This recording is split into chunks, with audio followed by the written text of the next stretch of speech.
Gracias a todos los compañeros morazanistas que nos acompañan esta noche.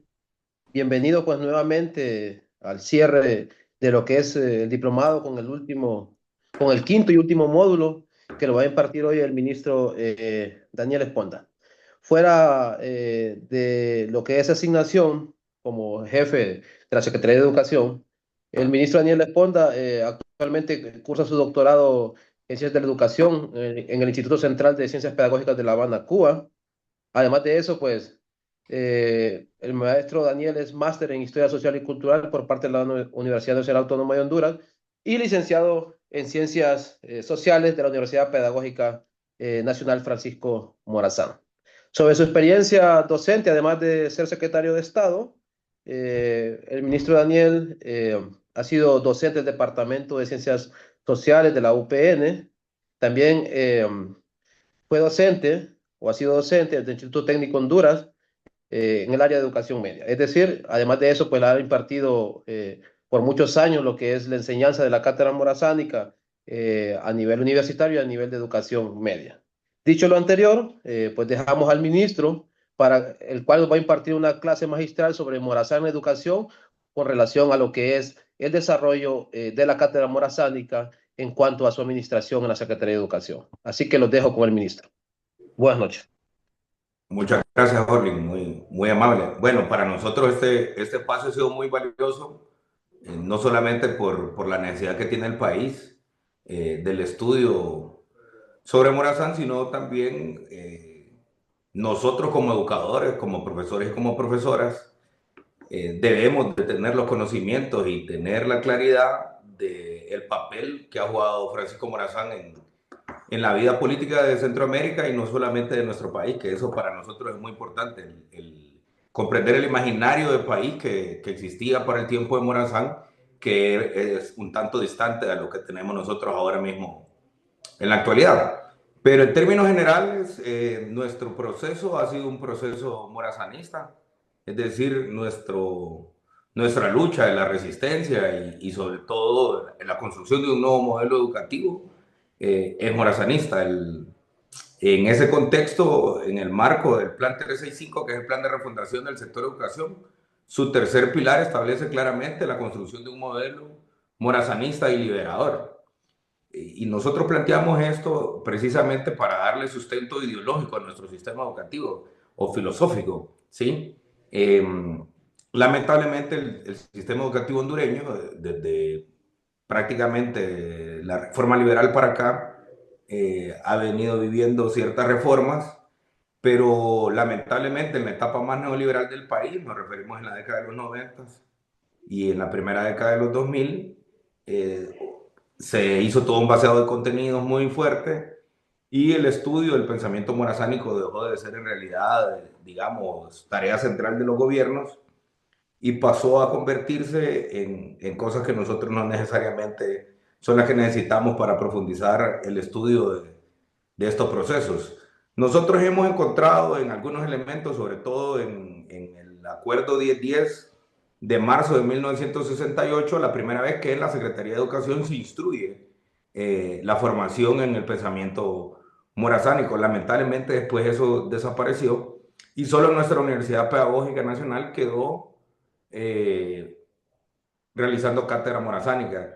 Después tuvimos un intento entre el año 94 y 96 de tener una escuela morazánica que en el gobierno del presidente Reina, así se llamó la iniciativa, la escuela morazánica, pero desde mi punto de vista lo único que tenía de morazánico era el nombre, tampoco tenía, digamos, profundidad en ese contexto y para el primer 15 de septiembre del gobierno de la presidenta Xiomara Castro, yo tuve la oportunidad de aportar a ese discurso y la presidenta instruye a la Secretaría de Educación la implementación de la cátedra morazánica, además de desenterrar el pensamiento de Francisco Morazán.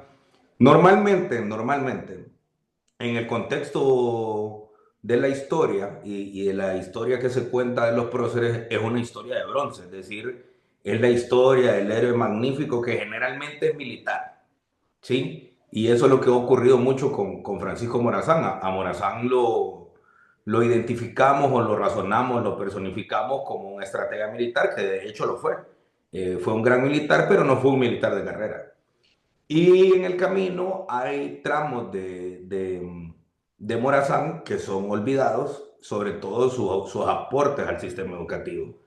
En ese contexto, hoy lo que nos ocupa en esta conferencia es precisamente eh, ver a Morazán como educador, que para nosotros eso es lo más importante. Creo que ahora mismo le di a compartir pantalla. Díganme si la miran. Sí, la estábamos viendo, pero ahorita la quitó, ministro. Ya la dejó de compartir. Espera. ¿Ahora? ¿La ven? Ahora, vamos a ver. Ahí. ¿Sí? Creo que no. No se mira. Pero Dale doble clic. Es que está ahí cargando. está, ahí está. Ahí está, ministro. La, Ahí está, ahí está. la quité. No, ahí está. Ahí está ahorita, la miramos.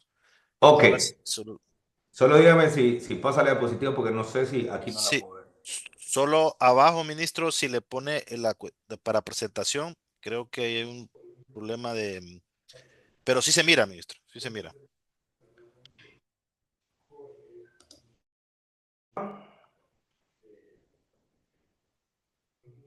¿Hola?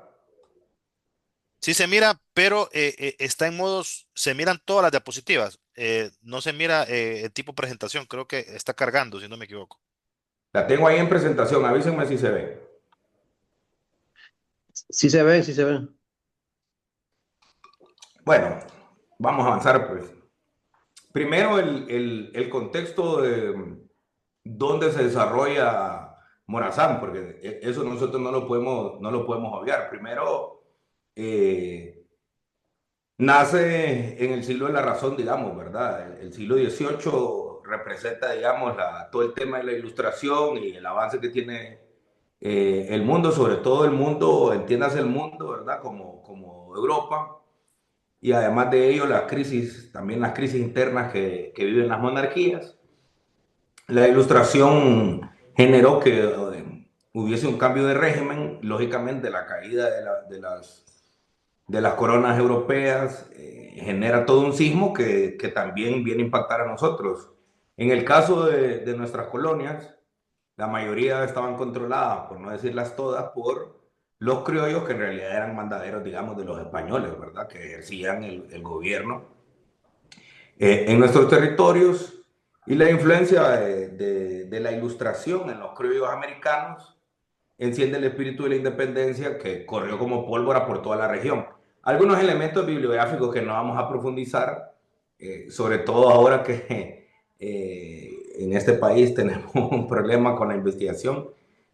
Nosotros ya señalábamos que el apellido, por ejemplo, de Morazán Quesada, en la pila bautismal, cuando se hace el acta de la fe de bautismo, aparece la madre de Morazán con el apellido Quesada con S. Y bueno, por cierto, aquí tenemos en el espacio a uno de los compañeros historiadores que hizo la investigación. Por otro lado, debemos de tener clarísimo que la familia Morazán eran criollos comerciantes que pertenecían a la élite que existía en ese tiempo en el país. Nos referimos a la élite económica, ¿no? Hay una discusión ahí si Morazán nació en Moroselío, realmente nació en Tegucigalpa, porque se bautizó 13 días después que nació. Y normalmente la costumbre era que a los niños se bautizaba inmediatamente después de que nacían. Morazán estuvo muy influenciado por las ideas de la ilustración y todo el tema de las campañas napoleónicas, que es un tema muy interesante porque todo ese tema de su lectura es la que origina algunos elementos que más adelante lo vamos a ver.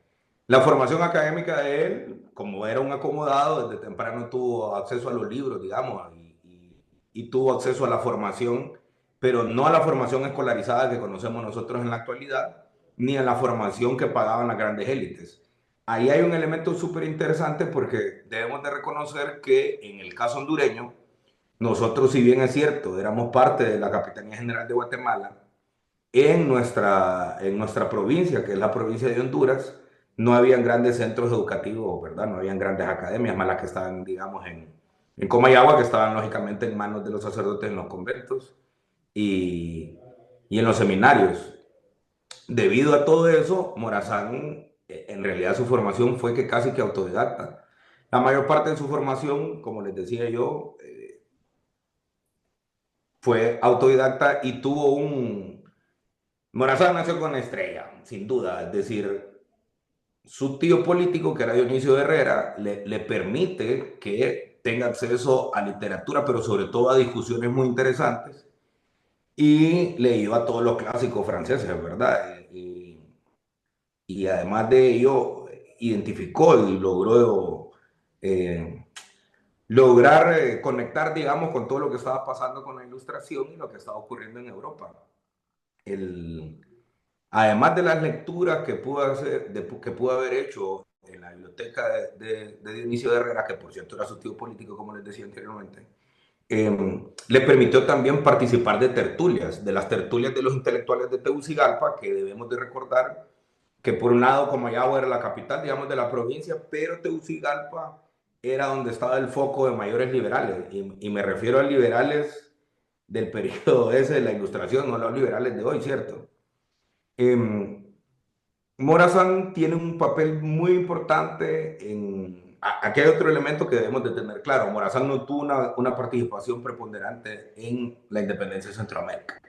Y a nosotros se nos hace ver en el imaginario colectivo como que Morazán tuvo una participación, o pensamos en el imaginario colectivo en Morazán como un héroe de la independencia, y en realidad estaba bastante joven y no tuvo mayor participación.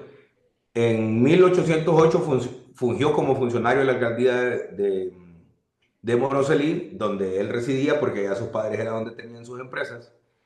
Pero para 1813 vino nuevamente a Tegucigalpa y comenzó a estudiar leyes y se convirtió en pupilo de León Vázquez. León Vázquez y Dionisio Herrera jugaron un papel súper importante en la formación de Morazán. Además que, imagínense ustedes, ¿verdad? Morazán, un muchacho de 18, 19, de 20 años, que escuchaba las pláticas de León Vázquez, que era un intelectual de primera línea, y nada más y nada menos que Dionisio Herrera. Es decir, yo imagino a León Vázquez y a Dionisio de Herrera discutiendo sobre los temas de la ilustración y la necesidad de construir un Estado de Derecho y acabar con la monarquía y romper con la colonia. Y un muchacho, un José Francisco Morazán Quesada, era el que escuchaba esas tertulias de esos adultos. Entre 1820 y 1821 funge como secretario del Ayuntamiento de Tegucigalpa, que más adelante vamos a ver un documento bien interesante. Y bueno, ustedes ya saben que fue jefe de Estado de la provincia de Honduras, de El Salvador, fue presidente de la Federación, etcétera, ¿no? Es decir, tuvo una vida política muy importante. En el tema de su formación política, nosotros como educadores sabemos que tenemos un currículum oculto, y lógicamente los políticos también, todos tenemos currículum oculto en realidad. Y ese currículum oculto es de donde partimos nosotros, nuestras expresiones y nuestra forma de ser a la hora de administrar el Estado, o administrar el salón de clases, o administrar nuestras propias vidas. Su mayor influencia está impregnada en la ilustración, desde luego por los debates, como les decía anteriormente, y las cátedras que impartía Dionisio de Herrera y León Vázquez. Esa etapa comenzó a apreciar que Morazán era muy crítico, es decir, una de las características muy interesantes de Morazán es que el tipo siempre fue muy crítico, pero fue crítico, digamos, no destructivo, ¿no? Sino que era crítico de los fenómenos que estaban ocurriendo, y eso también le permitió ser muy sensible con la población.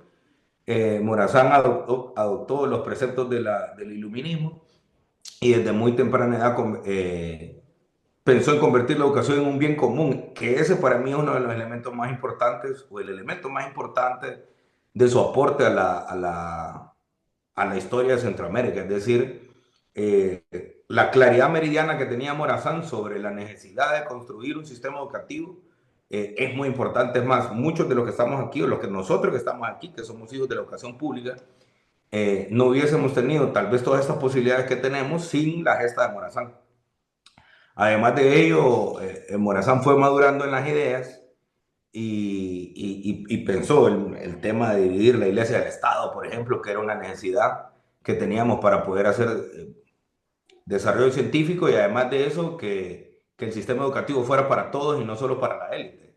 Él mismo había estado, digamos, un poco relegado al derecho a la educación, por lo que les decía. Algunas acciones importantes de Morazán en el tema educativo, y fíjense que lo copiamos literal del documento, el 16 de abril de 1823, fugiendo como síndico del ayuntamiento de Tegucigalpa, plantea un tema muy interesante que es la que no lo vamos a discutir ahora mismo, que es la ley de pesos y medidas para un tema de la comercialización de los productos y la creación. Y además de eso, era un tema como de justicia. Y yo eso lo comparo muchísimo con la ley de justicia tributaria que la presidenta Xiomara está impulsando, porque nosotros en Honduras hoy todavía, por ejemplo, para dar un elemento de esa discusión tan interesante que tenía Morazán cuando era síndico del ayuntamiento de Tegucigalpa, es nosotros todavía compramos algunas cosas con unidades de medida irregulares. Por ejemplo, nosotros compramos el cartón de huevos, pero hay huevos que son pequeños y hay huevos que son más grandes. Pero al final el cartón cuesta lo mismo, digamos. Entonces, tenemos en esa ley de pesos y medidas, Morazán planteaba, por ejemplo, que las cosas deberían de ser pesadas. Entonces, deberíamos de comprar los huevos por libra. Es decir, vas a la pulpería o al supermercado y compras 10 libras de huevos. Sean grandes o pequeños, igual te vas a llevar 10 libras. Punto. O sea, no cambia, no va a cambiar en la cantidad de productos que te van a dar. Si vas a comprar tortillas, por ejemplo, que es súper irregular en Honduras, hay unos lugares que son gruesas, hay otros lados que son delgadas. Si eso lo compraras pesado y compraras una libra de tortillas, al final siempre te vas a llevar una libra de tortillas. Puede ser que en Copán, por ejemplo, que a mí me encantan las tortillas gorditas que hacen en Copán, llevarías menos si las compras aquí en Tegucigalpa, que son delgaditas.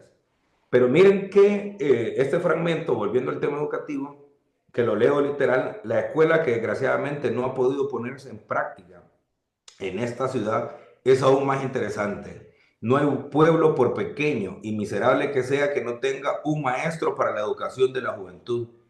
Y se podría creer que la rica Tegucigalpa, llena de tantos vecinos patriotas, no la tenga. Sentenció señalando, esto solo puede ser el fruto de unas manos ocultas que fomentan la ignorancia con miras insospechadas. Es decir, primero que hay toda una discusión para quién es el sistema educativo. Segundo es que Morazán está discutiendo y ahí lo está poniendo en el tapete de la discusión el financiamiento del sistema educativo. Pero además está haciendo una denuncia en esa última línea. Morazán lo que está diciendo es, hay aquí intereses ocultos para no educar al pueblo. Y lógicamente eso fue una declaración de guerra para los conservadores. Ya para Ministro, 1824, fungiendo como secretario general del gobierno Dionisio Herrera y siendo jefe de Estado de Honduras, delega a Morazán la responsabilidad de atender los temas educativos. Decía que el tema es que Dionisio Herrera, siendo jefe, delega a Morazán para que atienda el tema de la agenda de educación, es decir, digamos, no había ministro de educación, cierto, pero Herrera había delegado a que Morazán atendiera esos temas y creo yo que no era una cosa improvisada ni una decisión solo porque era su sobrino político, sino que Herrera sabía perfectamente las preocupaciones y la visión que Morazán tenía sobre el tema educativo. Entonces nosotros podemos ver que Morazán en algunas de esas cosas que está atendiendo el tema educativo, por ejemplo, en esa filmina podemos ver que una de sus primeras acciones fue enviar comunicación para que las autoridades departamentales de todas los pueblos de la provincia de Honduras lograran hacer el primer inventario de las condiciones de la infraestructura escolar. Es decir, Morazán tenía una claridad meridiana sobre la necesidad que la infraestructura escolar estuviera en condiciones adecuadas. Entonces, que mandar a hacer el primer levantamiento de la infraestructura escolar a nosotros nos hace mucho sentido, sobre todo hoy con el reto que nosotros encontramos, ¿no? Y ahí hay una cita, la educación de la juventud es un objeto privilegiado y que para dictar medidas y formar establecimientos de enseñanza pública se necesita antes tomar informes convenientes, es decir, Morazán pone en el centro de la discusión no solamente el tema de que hay que ver el tema de la infraestructura, sino que está diciendo que esos centros son para la juventud y que la juventud necesita tener condiciones aceptables. Ya para 1825 firma una nota para el jefe político de Tegucigalpa, donde señala lo siguiente: una de las principales atenciones del Supremo Federal es proteger la educación de la juventud por medio de la escuela pública. Es decir, ahí viene otro concepto que Morazán también es, que no es de Morazán desde luego, ¿verdad? Es un tema que se viene construyendo en Europa, pero Morazán ya comienza a discutir fuertemente el tema de la educación pública. Vamos a la siguiente.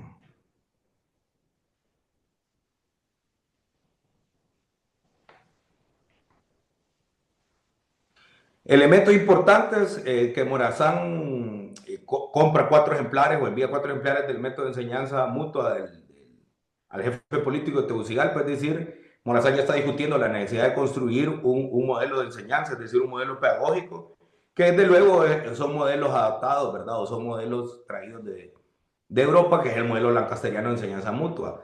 Y ahí crea un fondo de 60 pesos para financiar la Escuela Pública de Santa Ana. Impulsa la adopción del sistema, como les decía antes, de monitoreo de la enseñanza y el sistema de enseñanza mutua, que es el modelo lancasteriano.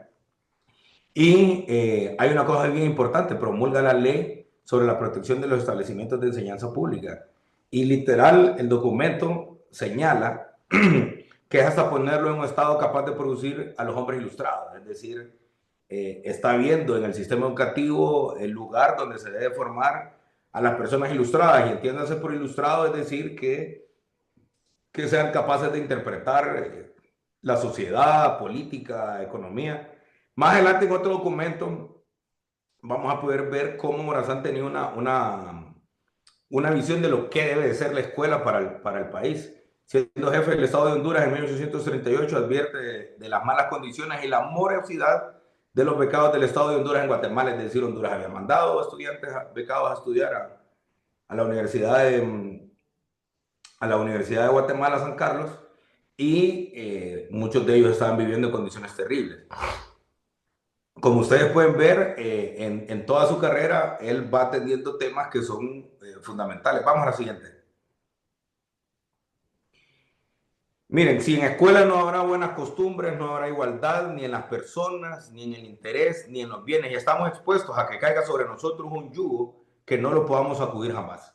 Para Morazán ese es el concepto de la escuela. Es decir, para mí eso es de los elementos más relevantes de los documentos que Morazán tiene sobre educación, sobre todo porque dice que sin escuela no habrán costumbres, ¿sí? Y que además sin escuela tampoco vamos a tener ninguna igualdad.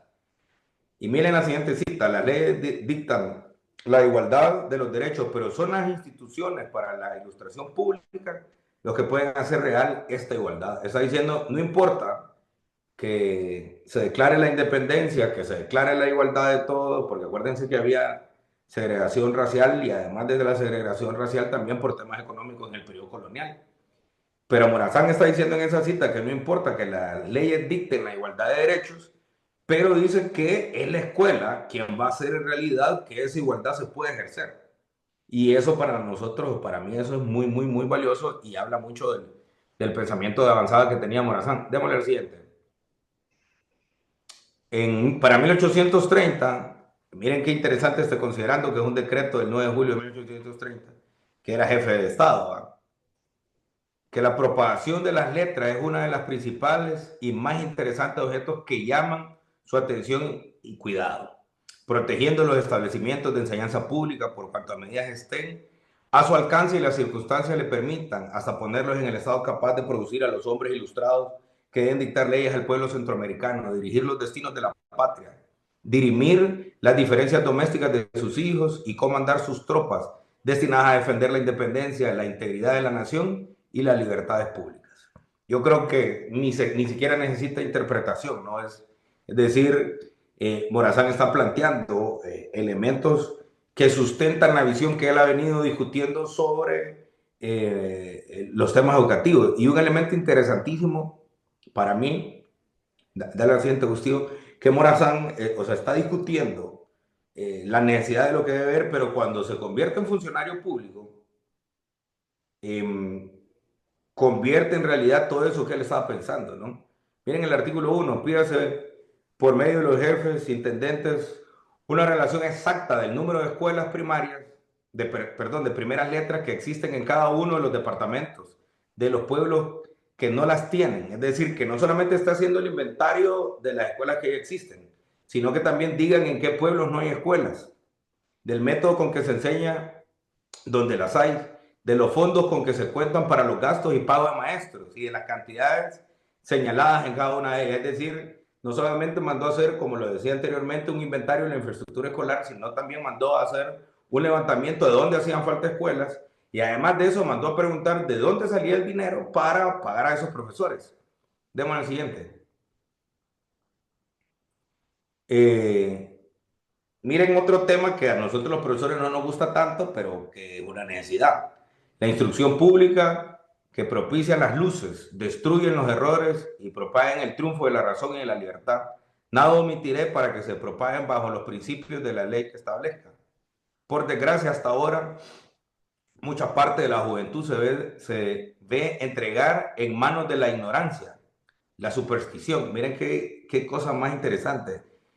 Habla de la ignorancia y habla de la superstición, ¿verdad? Aunque Morazán en su testamento al final dice que muere en la fe católica y todo esto, hay un tema ahí súper importante que está discutiendo con la superstición, ¿no? Los funestos vicios del sistema colonial se transmiten entre nosotros de padres a hijos. Y está planteando que la escuela es quien va a cambiar eso, ¿no? Vamos a la siguiente. Este es un fragmento del informe del Ejecutivo al Congreso Federal el 21 de marzo de 1836. La educación de la juventud, de esa porción escogida para regir algún día los destinos de la República, ha merecido muy particularmente la atención del gobierno. Un pueblo que rompiendo las cadenas de la esclavitud se arroja, digámoslo así, de repente en el camino de la libertad, no puede marchar sin tropiezo por él, sino buscando en la educación el cultivo de su inteligencia e instruyéndose en el cumplimiento de sus deberes. O sea, no creo yo que haya mejor caracterización de para qué debe servir el sistema educativo, ¿no? Vamos al siguiente. Y aquí algunos aspectos que nosotros debemos de recoger que son para mí muy, pero muy oportunos, digamos, para la discusión en el marco de nuestro Plan 365, que está planteando Morazán, que todavía hay remanentes y resquicios del periodo colonial en todo Centroamérica. Y él está planteando, como lo pudimos ver en los documentos anteriores, cómo se puede cultivar el pensamiento, las ideas, la ilustración y todo, pero Morazán está planteando sobre todo que la única manera de garantizar que se mantengan los principios de la independencia, y no solamente estoy hablando de la independencia del 15 de septiembre, sino del 21, estoy hablando sobre todo la del 1 de julio del 23, que a mi gusto esa es la que deberíamos de celebrar, ¿verdad? Pero si salimos a decir eso, que nos matan. Pero hay que dar la pelea. Además, nosotros hemos instruido en el calendario escolar a hacer la celebración. La construcción de la educación federal aún no asoma, desde mi punto de vista, a convertirse en un sistema estructurado desde el Estado, porque recuerden además que la federación fue muy breve. O sea, la vida federal de Centroamérica fue muy breve y Morazán invirtió mucho de su tiempo peleando por mantener unida la federación y luchando contra los conservadores. Y ahí, hay un fragmento de lo que discutimos anteriormente, pero aquí yo lo que rescato es que Morazán plantea la necesidad de construir todo un sistema educativo que esté articulado, pero además de eso que tenga modelo. Y desde luego, por toda la ilustración y lo que teníamos a mano, además que no habían, digamos, profundos estudios sobre pedagogía y didáctica, Morazán asume el modelo educativo lancastellano de enseñanza mutua. Quiere decir que Morazán es el primero que plantea la construcción de un modelo educativo. Y eso para nosotros como educadores también debe ser muy, pero muy valioso y nos debe llamar poderosamente la atención porque, como les decía al inicio de la charla, siempre tenemos en el imaginario colectivo al Morazán militar, al Morazán que enfrentó a las guerras. Y hay una cosa ahí que aunque no nos ocupa, digamos, en esta presentación, una cosa muy interesante que yo, como historiador, me imagino en mi cabeza que era lo que ocurría en esos periodos, ¿no? Imagínense, el primer golpe de Estado que se da en Centroamérica se lo dan a Dionisio Herrera. A Dionisio Herrera, que era tío político de Morazán, que había sido su maestro. Y Morazán, estando aquí en el ayuntamiento de Tegucigalpa, reúne un grupo de hombres y se va a querer liberar del golpe a Herrera porque además lo toman prisionero y se lo llevan. Eso ocurre precisamente en un contexto donde Morazán no es tan conocido. Después de eso y toda la reyerta que hay ahí es que Morazán tiene la batalla de la Trinidad. Es decir, que sin ese golpe de Estado y sin Herrera, Morazán no hubiera dado el salto a la palestra pública como general, que después de ello, lógicamente, se convierte en un gran soldado, ¿no? Vamos a la siguiente. Solo se los cuento para que lo tengan ahí claro. La sencilla educación popular es el alma de las naciones libres para destruir los errores y preparar el triunfo de la razón y la libertad. Es decir, Morazán está hablando de un sistema educativo que no solamente de instrucción, sino, y más adelante vamos a ver un documento bien interesante donde explica de qué se alegra la juventud, pero Morazán tiene la claridad meridiana que el sistema educativo es la única vía para liberar a los pueblos. Vamos a la siguiente. Y miren aquí lo interesante, no hablo aquí de la educación culta y esmerada que exigen los grandes establecimientos literarios y se acomoda también a toda la clase de gobierno. Hablo de la sencilla educación popular que sin tener por objeto las ciencias exactas ha dado celebridad a muchos hombres. Es el alma de las naciones, humildes en sus deseos y simples en sus aspiraciones. La juventud se contenta con saber leer, escribir, contar, algunas nociones de moral y de política y unos pocos conocimientos de otras materias que faciliten el de las artes y de los oficios. Es todo lo que necesita un pueblo para su dicha libertad. Y esta es la clase de instrucción que el gobierno procura a los habitantes con, bueno, no vamos a seguir discutiendo más, no, pero si ustedes pueden ver en esa cita, que también es un fragmento del informe ejecutivo del Congreso Federal del 21 de marzo del 36, donde Morazán hace una radiografía perfecta de lo que quiere el sistema educativo y además de lo que está hablando de una etapa inicial del sistema educativo donde no se podía aspirar a una gran cosa, es decir, no le está mintiendo a la gente que van a ser grandes academias, pero sí tiene muy claro qué es lo que hay que instruir. Y a mí me parece una cosa fundamental que nosotros lo reconozcamos, es que Morazán en este informe al federal está hablando claramente de política. Si nosotros hoy en nuestra sociedad conservadora planteamos la necesidad que enseñemos política en las escuelas, sin duda todo el mundo va a pegar un grito al cielo, ¿verdad? Sálganse políticos de la escuela, no sé qué.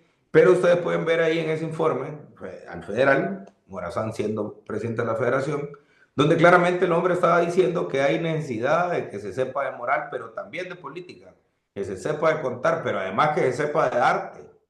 Entonces a mí me parece que Morazán, más allá de la claridad política que tenía, desde luego que era un gran educador social, que es la tesis que me está ocupando ahora mismo en el doctorado, es decir, es el sistema educativo convertido en una herramienta de liberación, pero además de una herramienta de liberación, es de una herramienta de formación intelectual que le dé la capacidad al pueblo no solamente para ganarse el pan de cada día, sino para comprender los fenómenos políticos que ocurren en la sociedad. Y un elemento que sin duda es fundamental es el aprecio, el buen gusto por las artes. Vamos a la siguiente.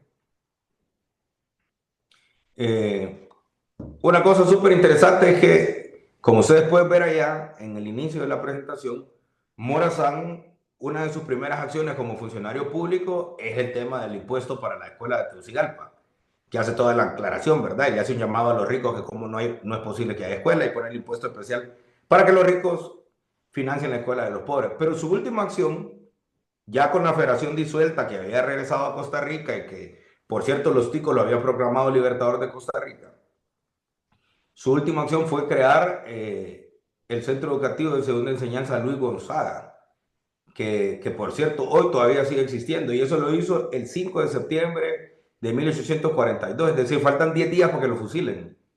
O sea que aún en la tribulación, en el conflicto, en los enfrentamientos, en todo lo que está ocurriendo, Morazán hace un decreto en Costa Rica para que se funde ese centro educativo que hoy sigue funcionando. Vamos. Para mí lo más importante de la charla y de todo lo que nosotros estamos haciendo con el pensamiento morazánico es preguntarnos lo siguiente. Y yo aquí voy a abrir el debate con ustedes, ¿no? Porque primero es que para mí sí tiene, ¿no? Para mí sí tiene. ¿Y por qué tiene? Somos uno de los países de Centroamérica que que su sistema educativo, digamos, carece de filosofía educativa porque la estamos construyendo hasta ahora. Y precisamente este diplomado y la cátedra es el resultado de la construcción de ese pensamiento filosófico, digamos, dentro del sistema educativo.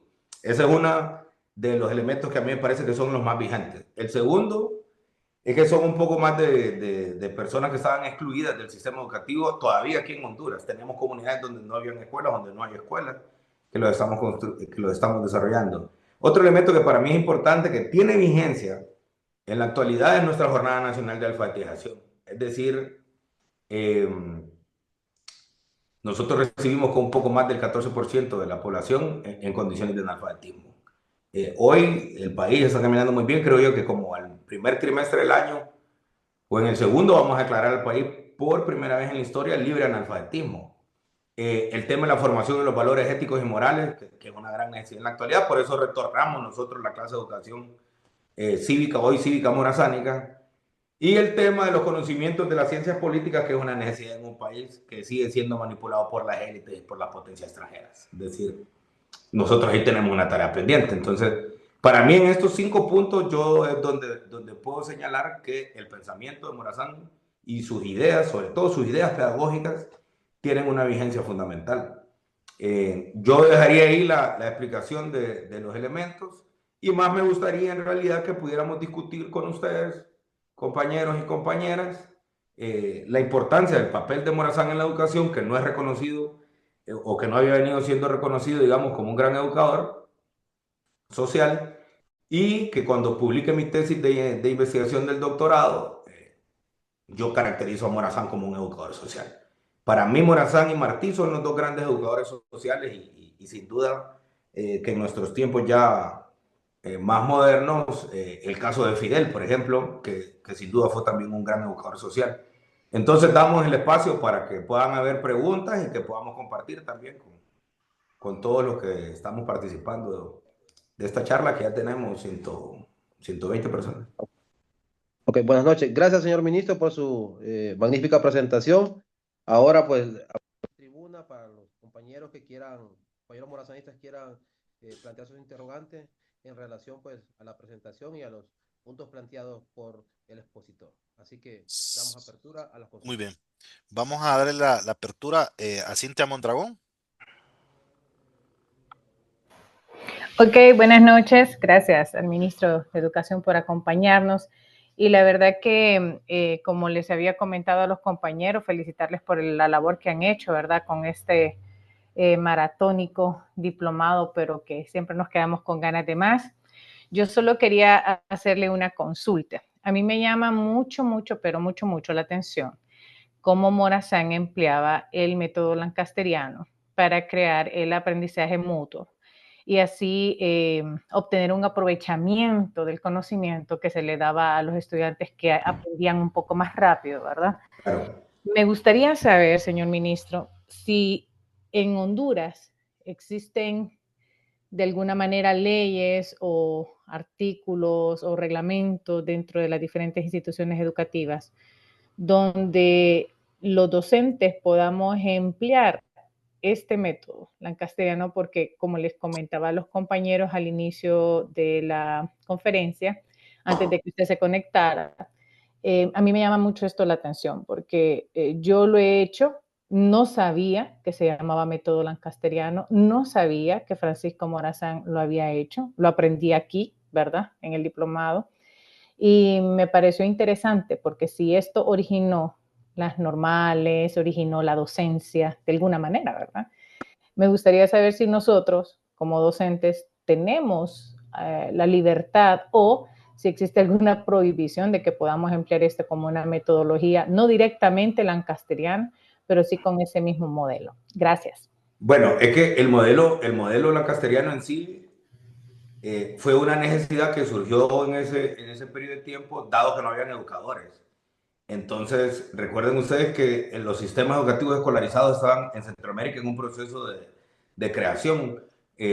Las élites mandaban a sus hijos a ser educados por la Iglesia Católica, por ejemplo, que desde luego que ya tenía niveles girados.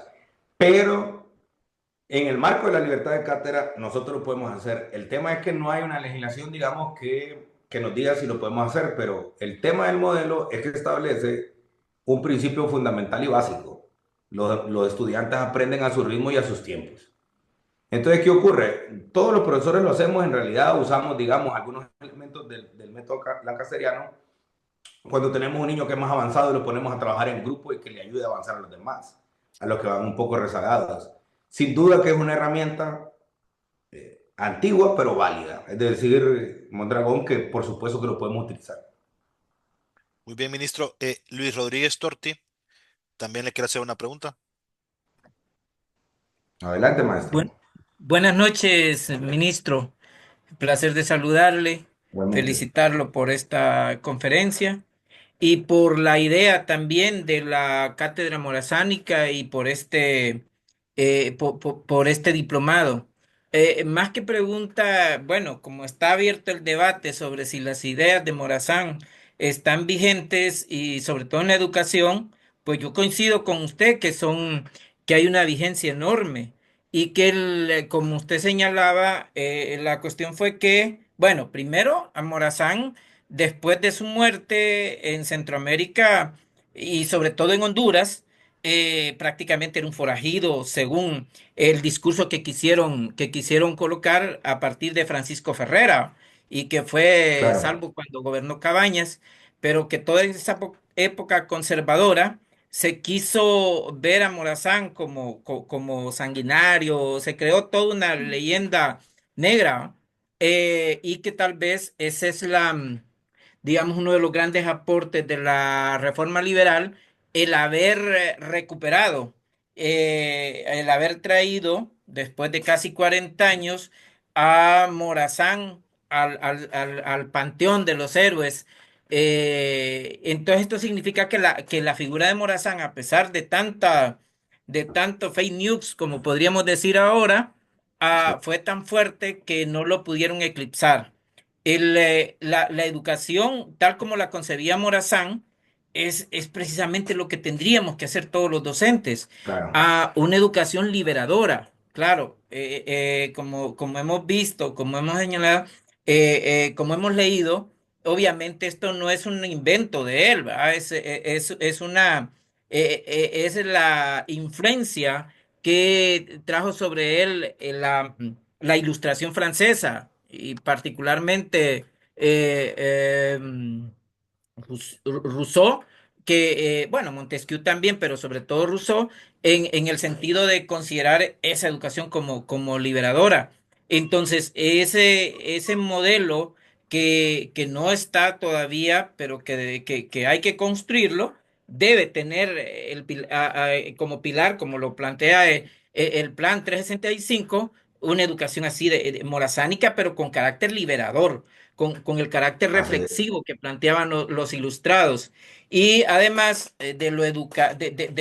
como educadora Morazán, yo creo que en estos momentos que se vienen grandes retos para Centroamérica, bueno, para el mundo también, con la llegada de Donald Trump, podría ser la figura que inspire el que Centroamérica pueda, a pesar de las diferencias que puedan haber entre los gobiernos y los pueblos, para hacer un frente común, así como a pesar de las diferencias que habían entre los gobiernos, porque habían algunos gobiernos liberales, otros conservadores, pudieron enfrentar a William Walker, los filibusteros. Entonces, yo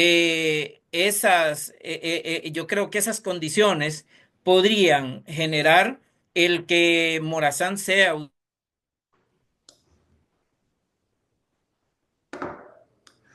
Se quedó sin audio, profe.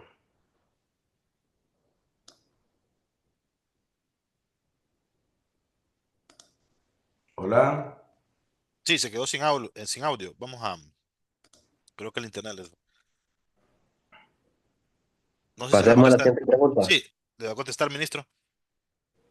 Bueno, el profe Torti tiene razón. Creo que más que pregunta era una reflexión, ¿no? Es decir, Sí, elemento importante del discurso de la presidenta Castro, por ejemplo, en el 15 de septiembre del 22, La presidenta dice, instruyo desenterrar el pensamiento de Morazán. Es decir, primero que el asesinato de Morazán no fue una coincidencia que haya sido el 15 de septiembre.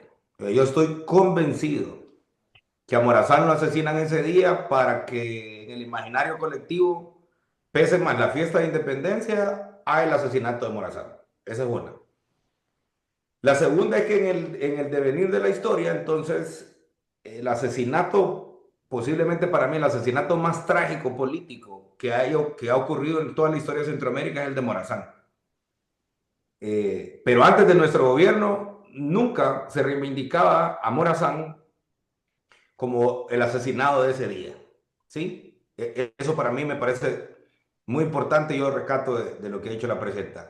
La segunda cosa valiosa que dice el profe Torti, que me parece a mí que debemos de levantar es, hay un vaciado del pensamiento de Morazán, no solamente de las ideas pedagógicas. Es más, es hasta este gobierno, creo yo, donde de manera seria se está investigando el pensamiento pedagógico de Morazán. Y si vemos hacia atrás, sí hay un par de publicaciones de Morazán el educador, de Morazán el que propone temas de educación, pero investigaciones serias y profundas sobre ello, muy pocas. Yo creo que ahí, y yo quiero felicitar a los compañeros de la Dirección de Historia y Patrimonio, porque en ese camino lo hemos hecho bastante bien, es decir, lograr identificar documentos históricos que nos permitan clarificar, ¿verdad?, el pensamiento pedagógico de Morazán. Y tarea de todos, de los que estamos en el diplomado y de los profesores hoy, la cátedra, es precisamente eso, es desenterrar el pensamiento de Morazán y ponerlo en la realidad de hoy. Muy bien, vamos con Orlin, con Raúl Eduardo Mayorga. Saludos, Raúl. Buenas noches, licenciado. Buenas Buenas noches. noches, ministro. Fíjese que es algo muy relevante y más que una pregunta, creo que es una reflexión también acerca del tema.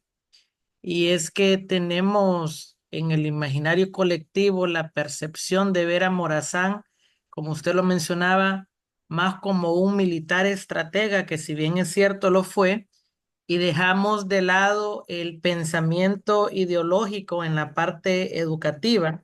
Y comparto con usted el pensamiento de que más allá de un militar y de un político, pues fue un gran pensador y un gran actor educativo y del cual vino a crear políticas de Estado y que actualmente considero, señor ministro, que muchos de los gobiernos anteriores han hecho más que todo con la educación una piñata, ¿verdad? Más allá de crear un sistema educativo robusto y fuerte, se han enfocado en leyes a nivel no tan ejecutiva, sino que solo de Secretaría de Educación, donde con un plumazo viene cualquier administrador público y la bota. Y Claro, veo en el caso de Francisco Morazán, por ejemplo, cuando asignaba el presupuesto, es el primer presupuesto que se asigna a la educación con 60 pesos que se correcto. mencionaba anteriormente usted. Y vemos ahora cuando hacemos contra, una contraposición a nuestros días actuales, cómo en gobiernos anteriores se ha ido denigrando la educación donde habían ya algunos recursos estipulados específicamente para educación y con un plumazo, como lo digo yo, eh, se votaron y que al actual gobierno pues ha venido a retomar esas cosas buenas que se hacían y a innovar con otras cosas. Y podemos poner un ejemplo, lo que era la matrícula gratis. ¿Cuántos años dejamos de percibir matrícula gratis? Que era algo que se hizo en algún momento y después dejó de hacerse porque alguien firmó y listo, porque no existía en sí como una política de Estado, como una política educativa. Y usted mencionaba algo bien importante hace un momento. Honduras carece de una filosofía educativa. Y yo lo menciono siempre en mis diserciones con algunos compañeros y lo discutimos y yo les digo, no solamente de filosofías educativas, sino que carecemos de políticas educativas también claras y centradas a la educación, ¿verdad? A lo importante y a lo relevante de lo educativo. Y ahorita podemos observar que cuando la presidenta dice desentierren el pensamiento morazánico y empezamos a estudiar a Morazán, no tanto desde el punto de vista independentista, ¿verdad? Que usted ya lo mencionaba, que si bien es cierto, formó parte, no fue algo protagónico de su parte, y empezamos a estudiarlo desde el punto de vista de la educación, vemos que en el tiempo se han perdido esos ideales y el retomarlos ahora nos hace ver que lo que el gobierno está implementando es algo que se implementó hace mucho tiempo por medio de Francisco Morazán y que funcionó. Se está teniendo el cuidado de poner la educación en una primera línea, de invertir en educación, de poder avanzar en el sistema educativo. Los pensamientos de Morazán son muy claros y uno de esos pensamientos que me llama mucho la atención es, y probablemente esto fue algo de lo que influyó de una manera tan directa en sacar el pensamiento morazánico de las enseñanzas y de quitarle relevancia, es que el mismo Morazán, siendo parte de alguna manera de la élite, porque no era un pobrecito, ¿verdad? O sea, venía de buena familia, con buenos recursos, y él coloca la educación en primer plano para que el pueblo pueda aprender, pueda razonar, pueda pensar. Y cuando yo lo comparo con Pablo Freire, vengo, yo digo, ok, Morazán predicaba una educación liberadora y eso no conviene a las élites. Cuando Morazán separa la iglesia del Estado, y gracias a Francisco Morazán podemos decir, y nuestra constitución lo reza ahora, hoy en día, que nuestra educación es pública, es laica y es obligatoria porque es un deber del Estado el proporcionar la educación. Yo pienso y considero, señor ministro, compañeros, a título personal, que la pérdida del pensamiento morazánico no es una pura coincidencia de que no lo hicimos o que se dejó de hacer. Es una manera disfrazada de las élites, de los que no les conviene, de que el pueblo sea un pueblo pensante, que la sociedad pueda ejercer criterio y saber qué le conviene y qué no le conviene. Y de esa manera lo maquillaron, lo fueron sacando y se perdió en el tiempo hasta este momento que volvemos a retomarlo y por lo cual les felicito de manera personal y les agradezco con estos estudios morazánicos. Muchísimas gracias, señor ministro, por la participación. Gracias a usted. Solo queríamos pedirle a los participantes que seamos puntuales para poder aprovechar la riqueza del ministro en el tema de Francisco Morazán. Muchísimas gracias. Ministro, Adelante. muy bien. Vamos a darle la oportunidad a Eric Guevara. Muchas gracias, compañeros, compañeras, señor ministro. Es un honor saludarle desde Choluteca. Un gusto. Muchas gracias. Fíjense que en base a lo que ustedes han comentado, yo quiero reiterar brevemente ese esfuerzo contundente que han desarrollado los equipos liderados por Orlin, por Juan Pablo, Daniel, Eunice y todo el aparato que ha permitido justamente que nosotros tengamos la oportunidad de tener esta actualización científica de José Francisco Morazán Quesada. Y concuerdo con el comentario que el compañero que me antecedía al momento de señalar que uno de esos grandes aportes de José Francisco Morazán a la educación es justamente el carácter obligatorio, laico y gratuito, elementos que hasta el día de hoy se mantienen. Yo voy a ser puntual, señor ministro, en hacerle dos preguntas. Sí, adelante. Primero, en base a esa obra que usted publicó, El mundo en que vivió Francisco Morazán, Cátedra Morazánica, un interesante libro, y es que ahí usted señala que para el año 2022 un total de 885 centros educativos tenían el nombre de nuestro héroe centroamericano.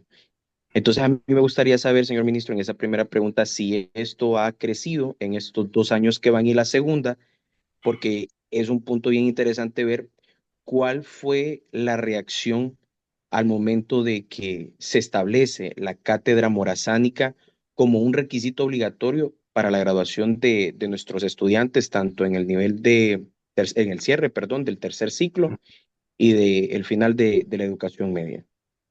Entonces, esas serían mis dos preguntas puntuales y la última es una petición, señor ministro.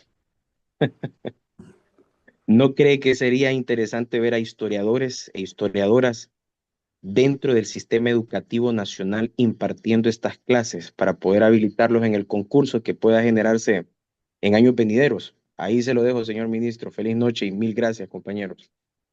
Bien, bueno, miren, nosotros ahora mismo no hemos, de los centros educativos que hemos creado, no le hemos puesto el nombre Morazán. Por cierto, es el nombre que más se repite en los centros educativos. Eso por un lado. Sin duda que antes de que termine nuestro gobierno, vamos a plantear la necesidad sobre todo el tema de la academia, del pensamiento morazánico. Pero desde luego eso no es un espacio físico, ¿no? Es como este diplomado, no es un espacio físico, es un espacio de encuentro, digamos.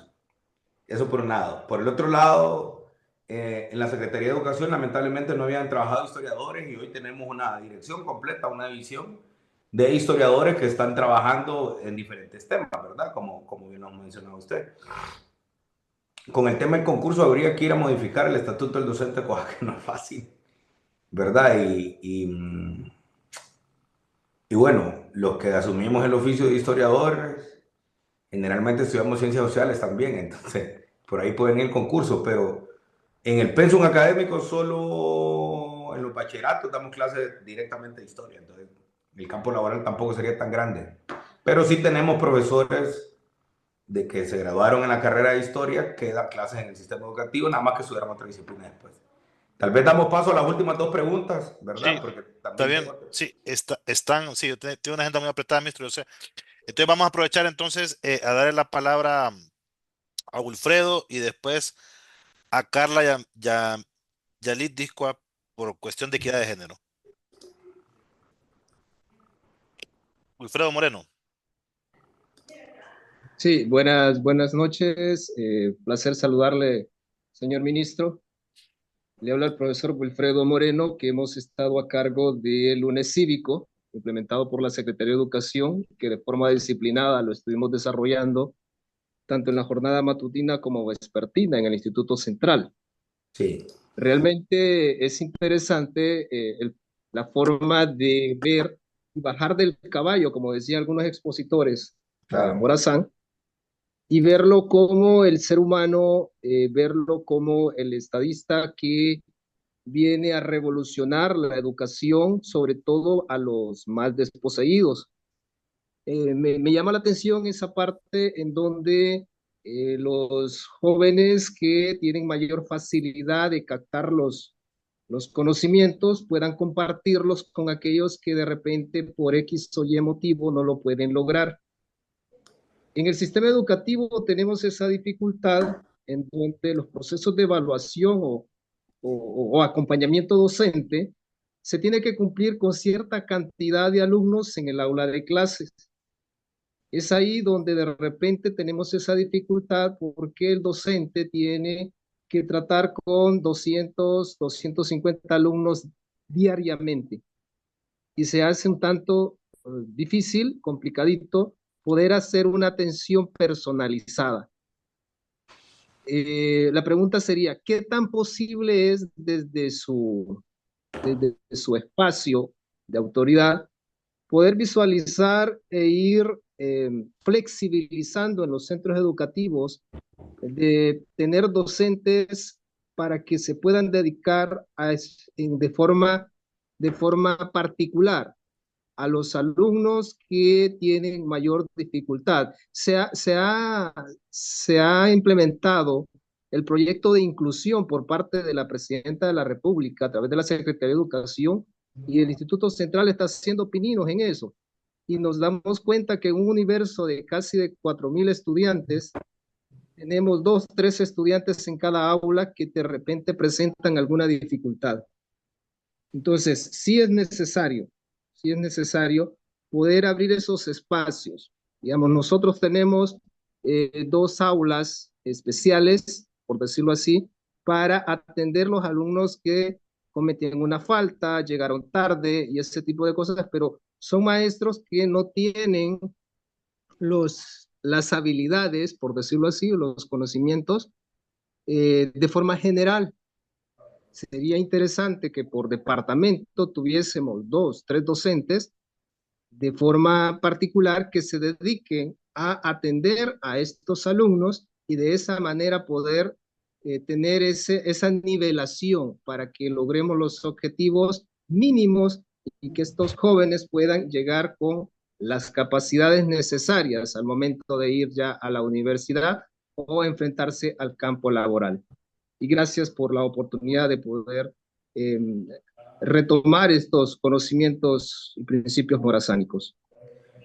Bien, mire, Wilfredo, en primera instancia hay una discusión que aquí en el país se ha romantizado y por ejemplo, yo pregunto siempre a los compañeros y sobre todo cuando estamos en las universidades, necesitamos que todos los hondureños sean licenciados.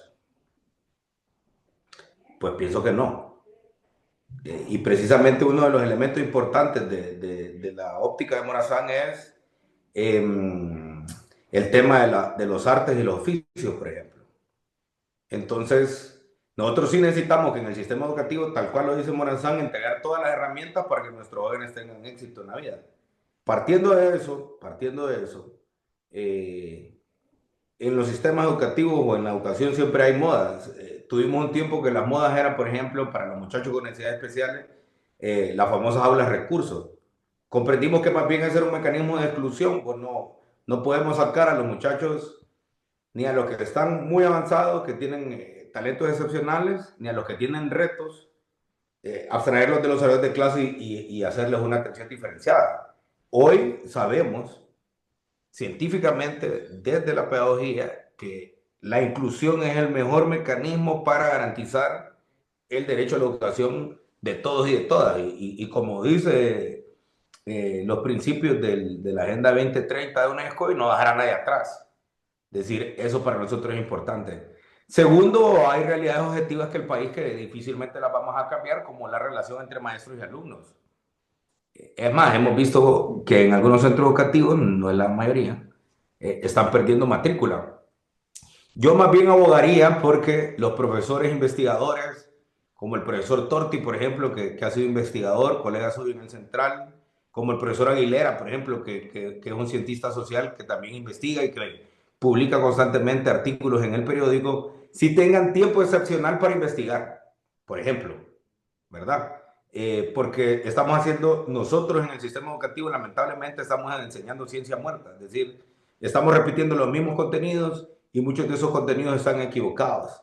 Entonces, sí pienso yo que los profesores que son investigadores deberían de tener tiempo, espacio de su jornada de trabajo para que puedan hacer investigaciones para tributar a la calidad del sistema y para mejorar algunas metodologías que aplicamos. Desde luego que eso sí.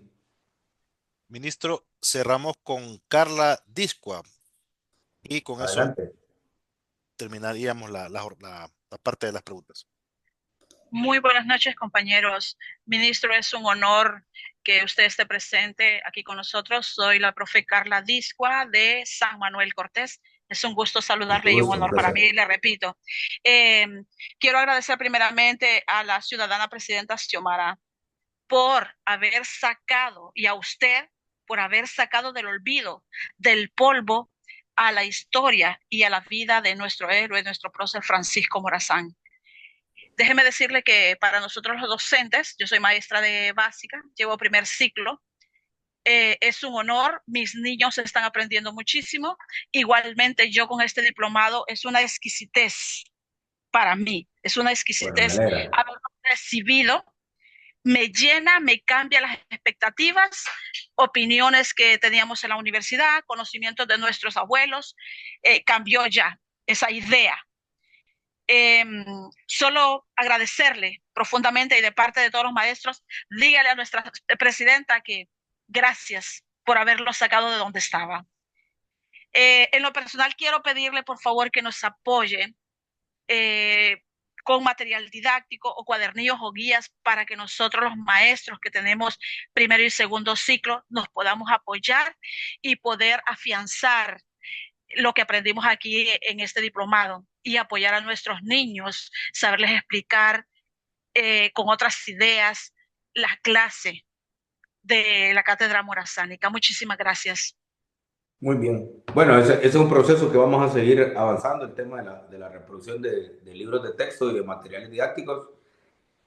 Recuerden que todo lo que hemos publicado lo tenemos en un repositorio de contenido digital que lo pueden imprimir y con la matrícula gratis se puede mandar a imprimir esto y bueno, los muchachos y las muchachas pueden sacarlo también de la web y hay que usar también algunos métodos electrónicos que estamos utilizando, por ejemplo en Spotify tenemos y en Amazon Music y en Apple Music tenemos el himnario cívico escolar, ¿verdad? Que también sirve para todos estos procesos. Así que tenemos algunos repertorios ahí que debemos de aprovechar y que hay que sin duda avanzar. Creo que a todos los que están en el diplomado le dieron copia de los libros que hemos investigado, ¿verdad? Porque ya de Morazán hemos publicado, si no me equivoco, 4 horas y vamos por la quinta y la sexta, si no me equivoco, Orly. Sexto. Sexto, sí, correcto. Bueno, para mí ha sido un gustazo haber estado aquí con ustedes. Lo más importante de todo esto, compañeros y compañeras, es que ustedes puedan ayudarnos a transmitir el mensaje, es decir, que la cátedra morazánica y que el pensamiento pedagógico de Morazán se convierta en la columna vertebral por donde transita, ¿verdad?, toda la sangre del sistema educativo. Es decir, el pensamiento pedagógico de Morazán debe convertirse en el estandarte que nos permita construir la sociedad que soñamos, pues la sociedad que soñó él y sobre todo nosotros como hijos de Morazán tenemos el deber patriótico e histórico de poder hacer de nuestra sociedad una sociedad morazanista. Muchas gracias. Ministro, va a dar unas palabras el director Orlin Duarte para finalizar y le agradecemos mucho. Buenas noches nuevamente. Para cerrar con el diplomado en estudios morazánicos, en primer lugar, pues le queremos agradecer a nuestro expositor, el ministro Daniel Esponda, y demás compañeros morazanistas del resto del país que nos acompañan o que nos han acompañado durante este proceso de formación sobre el pensamiento, vida y obra de Francisco Morazán. De igual forma, pues le queremos agradecer eternamente a la Universidad Nacional de Agricultura por apoyar este proyecto formativo, ya que sin ellos no sería posible, ¿no? Especialmente, pues, al doctor Orlando Murillo y a la directora de Estudios Generales, la profesora Isabel. En nombre de la Secretaría de Educación, en nombre del ministro Daniel Esponda, en nombre de la Universidad Nacional de Agricultura, bueno, no queda más otra cosa que decirles que los esperamos a los actos de graduación del 17 de diciembre a las 2 de la tarde. Así que ha sido un placer compartir con ustedes lo que tengamos, todo lo que tiene que ver con Francisco Morazán. Buenas noches. Éxitos.